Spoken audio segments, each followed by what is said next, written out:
When God lifts you, if he has not dealt with the scales in your mind, you will see men like trees, and they will know you don't belong there. So he said, I've seen men like trees. These guys are too tall. They are higher. Where was he talking from? He had never seen. The known can traumatize the new.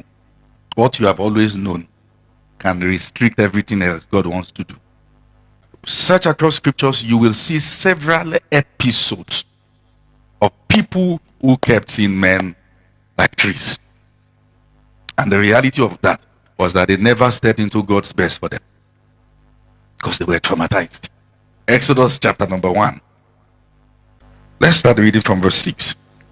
And Joseph died, and all his brethren, and all that generation, and the children of Israel were fruitful, and increased abundantly, and multiplied, and waxed exceeding mighty, and the land was full of them, was filled with them.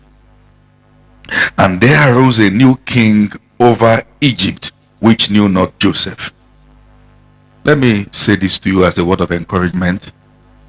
As God lifts you in life, you will meet people who will pretend like they don't know about your exploit. It is not because your exploit is small, it's because their mind is small.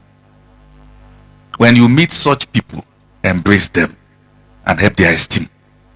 Is that okay now? The mark of Joseph was so loud, it would take pretense to ignore it. But this guy deliberately said, who is Joseph? Is he an Egyptian? No, forget about him. Alright? And the reason why he did that is clear. There arose up a new king. You didn't know Joseph. We too, we don't know him. Alright, which knew not Joseph.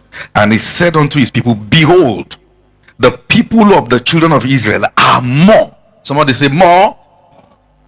That's the first. Population. And mightier.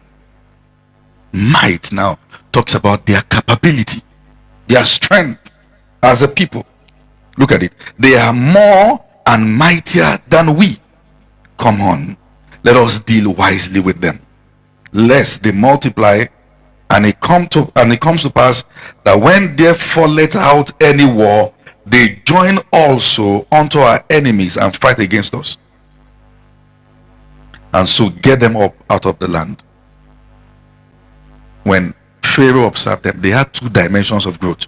The first is numbers, the second is strength. When they dealt with them, there was no more conversation about strength. What was left was what? Numbers. So you can see that with African nations. They have the power. They used to have what it takes to be world power. And then they dealt with them. Now you hear the most populous this and the most populous that. Because affliction takes away might and leave you with numbers. Never trivialize sufferings.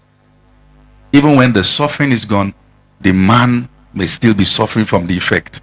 But you will discover that even when that season is over, you still have the tendency or the ability to do to yourself what your affliction did to you.